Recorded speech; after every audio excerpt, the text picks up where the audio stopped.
मैं नहीं चाहता जब आपकी गाड़ी की हालत ऐसी हो जाए तब आपको सर पकड़ना पड़ जाए। और जल्दी में है भाई, तूफान शेर ही कह दें। क्योंकि उस डेंट पर जो है जंग लग चुका है, तो वो उस क्लेम को पास नहीं करेंगे। छोटे मोटे स्क्रैच को करा लेना चाहिए या अवॉइड कर देना चाहिए। भाई मैं हूँ विशाल रावत और भाई कहावत है एक कि हाथी खरीदना आसान है लेकिन उसको पालना बहुत मुश्किल होता है। और ये कहावत वो लोग बड़े अच्छे से समझेंगे जो कि गाड़ी इस्तेमाल करते हैं, जिनके पास गाड़ी है और जब उनको कराना पड़ता है इंश्योरेंस। आप गाड़ी चाहे इस्तेमाल करें या ना करें लेकिन आपको इंश्योरेंस तो करवाना ही पड़ेगा, क्योंकि अगर चोरी हो गई, आपने सड़क पे यूज़ करी और एक्सीडेंट हो गया तो भाई उस टाइम आपको कार इंश्योरेंस याद आता है। लेकिन जब कार इंश्योरेंस आपको रिन्यू कराना होता है तब भाई अच्छों का हो जाता है दिमाग खराब। गाड़ी के इंश्योरेंस में ऐसे ऐसे टर्म इस्तेमाल होते हैं, RTI, NCB, जीरो डेप, कि अच्छे लोगों को उनका ना मतलब समझ में नहीं आता। और जब हम गाड़ी का इंश्योरेंस लेते हैं ना तो एक बड़ा दिमाग में सवाल आता है कि कैसे उसको सस्ते से सस्ते में खरीद लें। वहीं हो जाती है सबसे बड़ी गलती, क्योंकि मैं नहीं चाहता जब आपकी गाड़ी की हालत ऐसी हो जाए तब आपको सर पकड़ना पड़ जाए और आपकी जेब हो जाए ढीली और मोटा खर्चा आ जाए। इसीलिए सही इंश्योरेंस खरीदना बहुत ज़रूरी है और उसी की जानकारी आपको इस वीडियो में मिल जाने वाली है। ये गाड़ी मेरी नहीं है लेकिन एग्जाम्पल के तौर पर आपको दिखा रहा हूँ। एक शोरूम के बाहर खड़ी है और ऐसी हालत किसी के साथ भी हो सकती है, इसलिए गाड़ी का सही इंश्योरेंस चुनना बहुत ज़रूरी है।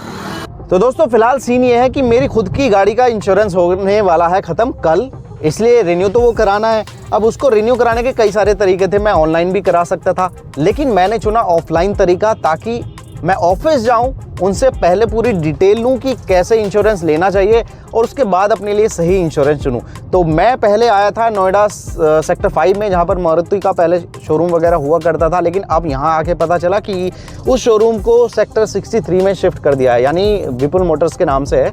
तो वहाँ हम जाएंगे और अपने लिए इंश्योरेंस खुद भी खरीदेंगे और आपके लिए भी पूरी जानकारी हम लेने वाले हैं। देखते हैं अब क्या क्या जानकारी हमें मिलती है। बहुत सारे सवाल दिमाग में हैं, सब उनसे पूछेंगे।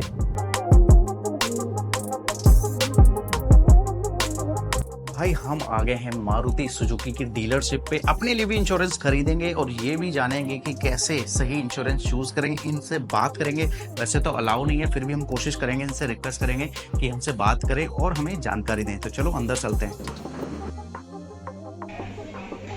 तो भाई इंश्योरेंस की ज़्यादा डिटेल लेने के लिए कैसे चूज करें वो सब बात करने के लिए हमारे साथ बहुत रिक्वेस्ट करने के बाद, हाय मैम, क्या नाम है आपका?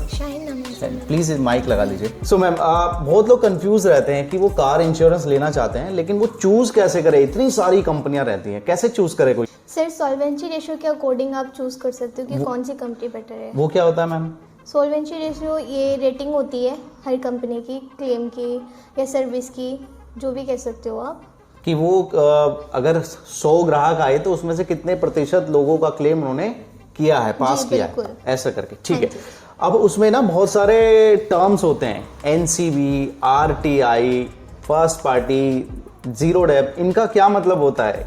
मारुति में 6 एड-ऑन्स होते हैं, ठीक है, जिसमें एक होते हैं zero dep, engine protection, return to invoice, consumable, road side assistance. ठीक है, जीरो डेप की पॉलिसी में आपकी जो कार होती है बम्पर टू बम्पर कवर होती है। ठीक है।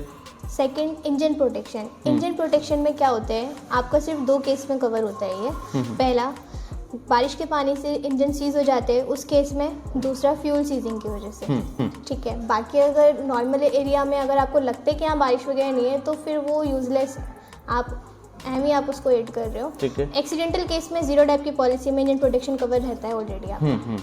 रिटर्न टू इनवॉइस में क्या होता है, मान लो आपकी गाड़ी जो है टोटल लॉस हो जाती है, थेफ्ट हो जाती है, तो उसमें आपको गाड़ी की वैल्यू ना मिलकर जो आपकी करंट में IDV आ रही है वो IDV ना देकर आपको एक शोरूम प्राइस रिफंड कर दिया जाता है जितने में आपने गाड़ी निकाली होती है। ठीक है। ठीक है। कुछ टैक्सेस होते हैं वो कटते हैं, वो आपको रिफंड कर दिए जाते हैं। लास्ट ईयर का जो इंश्योरेंस का अमाउंट होता है वो आपको रिफंड कर दिया जाता है। NCB में क्या होता है, मान लीजिए आपने लास्ट ईयर जो है गाड़ी पर क्लेम नहीं करा है, ठीक है, तो उसमें आपको NCB का बेनिफिट मिलता है नेक्स्ट ईयर की पॉलिसी में। अमाउंट आपका ऑनलाइन वेब लिंक पर डिडक्ट होकर आता है। कहने का मतलब NCB तो हो गया नो क्लेम बोनस। अगर आपने लास्ट ईयर कोई क्लेम नहीं लिया है तो फिर जब आप इंश्योरेंस रिन्यू कराएंगे तब आपको थोड़ा सा डिस्काउंट मिल जाता है। अब इन्होंने जो डिटेल दी है उसमें 2 सवाल निकल के आते हैं, जो कि पिछले साल मैंने गलती की हुई थी। मैंने जीरो डेप के साथ इंजन कवर लिया हुआ था और मैं रहता हूँ दिल्ली एनसीआर जैसे इलाके में जहाँ बाढ़ का तो दूर दूर तक कुछ लेना देना है ही नहीं, तो वो मैंने गलती की हुई थी। बिल्कुल। अब दूसरा एक सवाल आता है कि जो एक और मैंने गलती की हुई थी कि मैंने आईडीवी पे भी फोकस किया, यानी ज़्यादा से ज़्यादा रखी, प्लस मैंने आरटीआई भी लिया हुआ था, यानी रिटर्न टू इनवॉइस। तो जब मैंने रिटर्न टू इनवॉइस लिया हुआ है तो मुझे आईडीवी बढ़ाने की कोई ज़रूरत नहीं है। तो ये 2 गलतियां करते हैं। अच्छा, कुछ और भी एड ऑन होते हैं जैसे की प्रोटेक्शन, ये कितना जरूरी है, लेना चाहिए? देखिए सर, की प्रोटेक्शन में क्या होता है कि आपकी लॉस्ट तो होगी नहीं, ठीक है, आप जाहिर सी बात है आप कहीं ट्रेवल कर रहे हो तो की आपके पास नॉर्मली रहती है, लेकिन इन केस आपकी की लॉस्ट हो जाती है तो उस केस में आपको न्यू क्यू जो होती है ना प्रोवाइड हो जाती है, नहीं की आप बस आपको एफआईआर वगैरह करानी पड़ेगी। बिल्कुल बिल्कुल, एफआईआर करानी पड़ती है आपको। तो ये एक एड ऑन है जो कि मुझे लगता है नहीं मिलेंगे तो कोई बड़ी चीज नहीं है। एक कंज्यूमेबल होता है, कंज्यूमेबल में आपके जो गाड़ी के छोटे मोटे पार्ट्स होते हैं, नट बोल्ट हो गया, स्क्रू हो गया, ऑलिमेंटल ऑयल फिल्टर हो गया, कूलेंट हो गया, वाइपर किट हो गया, ये सब कवर होते हैं आपके कंज्यूमेबल में। ऑनलाइन खरीदना चाहिए या ऑफलाइन खरीदना चाहिए, ये भी एक बहुत बड़ा सवाल होता है। अब मैं तो ऑफलाइन खरीदने आ गया हूँ, लेकिन कुछ लोग घर बैठे बैठे ऑनलाइन देख लेते हैं, तो कौन नुकसान में है, कौन फायदे में है? जो ऑनलाइन वेब लिंक के साथ रिन्यू कर लेते हैं मारुति से, तो उनके लिए बेनिफिट है क्योंकि ऑनलाइन पोर्टल पे 15 to 18% डिस्काउंट अवेलेबल होता है। लेकिन कुछ लोग हैं जो कि मारुति की वेबसाइट से ऑनलाइन नहीं खरीद रहे, कहीं और से ऑनलाइन खरीद रहे हैं। बहुत सारी वेबसाइट है ऑनलाइन इंश्योरेंस बेचने वाली, तो उन पे खरीदने पे नुकसान है और प्राइस भी कम मिलते हैं वहाँ पे। तो नुकसान है या फायदा है? सर नुकसान है आपका वहाँ पर। वो कैसे मैम? वो इसलिए मारुति में जो आपकी पॉलिसी होती है कैशलेस होती है, ऑल ओवर इंडिया होती है, अनलिमिटेड क्लेम के साथ। लेकिन बाहर क्या होते हैं, आपको सिर्फ 2 टाइम ही क्लेम मिलता है, वो आपकी कैशलेस नहीं होती है ऑल ओवर इंडिया। कुछ ही डीलरशिप होती हैं जो आपको देती हैं। तो भाई सस्ते के चक्कर में फंस जाओगे, जैसा कि ये मैम बता रही हैं, क्योंकि ऑनलाइन आप चेक करना, उसमें हद से हद 1-2 क्लेम ही मिलते हैं। अगर आपके ज़्यादा क्लेम लेने होंगे ना तो आपको चार्ज देना पड़ जाएगा, बट मारुति से अनलिमिटेड मिल रहे हैं। बिल्कुल। तो ये एक बेनिफिट। मैं मारुति की बात नहीं कर रहा, आप जिस भी कंपनी की गाड़ी इस्तेमाल कर रहे हैं तो प्लीज़ वहीं के जो इंश्योरेंस कंपनी है वहाँ पर जाएं। मोस्टली जो भी कंपनी आपको चाहिए, एक बार बता दो कि मुझे तो इसी कंपनी का चाहिए, वो अगर लिंक हुई उस ब्रांड से तो आपके बल्ले बल्ले हैं, वरना आप ऑनलाइन के चक्कर में फंस सकते हो। अब एक आखिरी सवाल ये है कि कई बार ऐसा होता है कि हमने इंश्योरेंस तो ले लिया, लेकिन हमें ये डर रहता है यार हमारा क्लेम कैंसिल तो नहीं हो जाएगा। तो वो क्या कंडीशन हो सकती है कि यार हम अब क्लेम हमारा कैंसिल हो जाएगा? मैं बता देती हूँ कस्टमर को कहाँ दिक्कत आती है। मान लीजिए आपकी गाड़ी पे डेंट के स्क्रैच लगे हुए हैं और आपने उसको अवॉइड करा, आपने सोचा कि महीने बाद करेंगे या 2 महीने बाद करेंगे, और उस डेंट पे लग गया जंग। अब जब आप गाड़ी क्लेम पर लेकर आओगे तो सर्वे देखकर बोलेगा ये आपका पुराना क्लेम है, क्योंकि उस डेंट पर जो है जंग लग चुका है, तो वो उस क्लेम को पास नहीं करेंगे। छोटे मोटे स्क्रैच को करा लेना चाहिए या अवॉइड कर देना चाहिए? उनके लिए बेनिफिट ही है। मान लीजिए अभी आपकी कार पे कम है dent, in case in future आपकी कार पे और भी ज्यादा हो जाते हैं और उन डेंट पे लग जाता है जंग, फिर तो नहीं होगा ना पास। आईडीवी बढ़ाने में फायदा है या क्या, मतलब बढ़ा के रखें उसको आईडीवी? नहीं, आईडीवी आपको बढ़ानी ही नहीं है, क्योंकि आईडीवी इंक्रीज करने का कोई बेनिफिट ही नहीं होता है। ठीक है, मान लीजिए आपका एक शोरूम है 9 लाख, गाड़ी की अब आईडीवी आ रही है आपके पास 4 लाख। अब आप सोचोगे कि गाड़ी की वैल्यू तो डेप्रिशिएट हो गई, मैं इसको इंक्रीज कर लेता हूँ, लेकिन आप इसको इंक्रीज तो कर लोगे, लेकिन जब आप गाड़ी क्लेम पर लाओगे, गाड़ी में कुछ भी होता है बाय डिफॉल्ट, तो सर्वेयर आपके एक शोरूम प्राइस से चेक कर लेगा कि आपकी गाड़ी की एक्चुअल आईडीवी कितनी है। ये एक सबसे इंपॉर्टेंट पॉइंट है। अगर आप होशियार समझ रहे हैं ना अपने आप को कि मैं आईडीवी बढ़ा लूंगा, फिर जब जरूरत पड़ेगी इतने पैसे मिल जाएंगे, भाई बाद में एक अलग सर्वे होता है जिसमें देखा जाता है आईडीवी से तो ज्यादा रकम तो नहीं पहुंच रही है। तो एक जो जेन्युइन आईडीवी होनी चाहिए, जो आपको ऑफर की जा रही है, उतनी ही रखे भाई। ज्यादा डिफरेंस कर दोगे ना तो आप एक तो उल्टा प्रीमियम ज्यादा दे रहे हो, और ये भी भरोसा नहीं है कि उतनी आईडीवी आपको मिलेगी या नहीं मिलेगी, राइट? सो इतनी सारी जानकारी आपको मिल गई। आई होप आपको समझ में आ गया होगा कि कैसे कार इंश्योरेंस खरीदें, क्या क्या एड ऑन रखने हैं, क्या कुछ नहीं रखना है, सब कुछ समझ में आ गया होगा। Thank you so much ma'am, बहुत सारी जानकारी दी आपने।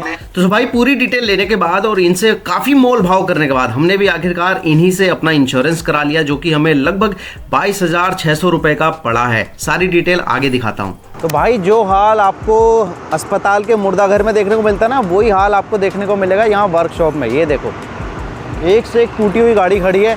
और भाई फाइनली कई घंटे बिताने के बाद हमने करा लिया अपना इंश्योरेंस, अब क्या सीन रहा है कि वैसे तो जो पिछले साल मैंने गलती की थी इंजन प्रोटेक्शन लेने की, क्योंकि मैं बाढ़ वाले इलाकों में रहता नहीं तो मुझे ज़रूरत नहीं है, प्लस एक मैंने गलती की थी आईडीपी पे फोकस किया था, तो वो मैं सोच रहा था इस बार ना करूं वो गलती। लेकिन भाई मेरे साथ सीन ये था कि अगर मैं सेम चीज़ें ले रहा था तो मुझे सस्ते में पड़ रहा था, तो मैंने सोचा ठीक है, मुझे 22,000 का इंश्योरेंस पड़ा है, जो कि पिछले साल 19 या 20,000 का था, इस बार 22,000 का पड़ा है। और मेरे इंश्योरेंस में क्या क्या है मैं आपको एक बार दिखा देता हूँ। ये देखो, एक मिनट पकड़ना भाई, आ जाओ, रोड निकलने दो भाई को, बहुत जल्दी में है भाई, तूफान शेर ही कह दें, चीता ही कह दें भाई। दिखा देता हूँ इसमें मेरे इंश्योरेंस में क्या क्या है। 22,624 रुपये का ये मुझे पड़ा है, ठीक है। अब इसमें व्हीकल ऑन डैमेज के हैं 5704 रुपये, यानी बेसिक जो प्रीमियम है वो 5704 रुपये का है।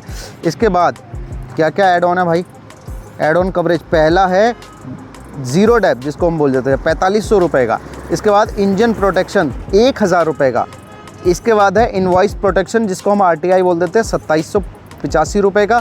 और लॉक एंड की प्रोटेक्शन 250 रुपये का था, इसलिए मैंने ले लिया। कंज्यूमेबल 831 रुपये, है ना। तो ये करके यहाँ पर और थर्ड पार्टी के हैं 3400 रुपये, और छोटे मोटे और पता नहीं क्या क्या हैं। तो ऐसे करके ये 22,000, GST कितना लगाया है, 3400 रुपये का GST है भाई। यानी वैसे तो 19,000 का पड़ता, लेकिन GST वगैरह लगा के 22,000 का मुझे पड़ रहा है। तो कहने की बात ये है कि भाई जब आप अपने लिए इंश्योरेंस चुन रहे हों तो तभी फ़ायदा है जब आप जिस कंपनी की गाड़ी खरीदी है उसी की डीलरशिप से खरीदे। भले कंपनी कोई भी चूज़ कर लें, क्योंकि उनके पास भी 18-20 ऑप्शन रहते हैं। जैसे मैंने नेशनल इंश्योरेंस चूज़ किया, क्योंकि पिछले साल भी नेशनल इंश्योरेंस था, और इस बार सेम चीज़ें लेने पर मुझे डिस्काउंट मिल रहा था। कितना डिस्काउंट भाई, 29,000 की चीज़ मुझे 22,000 रुपये में पड़ी है, क्योंकि मैंने सेम चीज़ें ली है। तो आप भी जाएं, थोड़ी रिसर्च करें, अपने लिए सही कंपनी चुनें और भाई मज़े लें, सही जगह उसके पैसे को इन्वेस्ट करें, तभी आपको फ़ायदा होगा। तो इस वीडियो में इतना ही। Thank you so much guys, bye bye.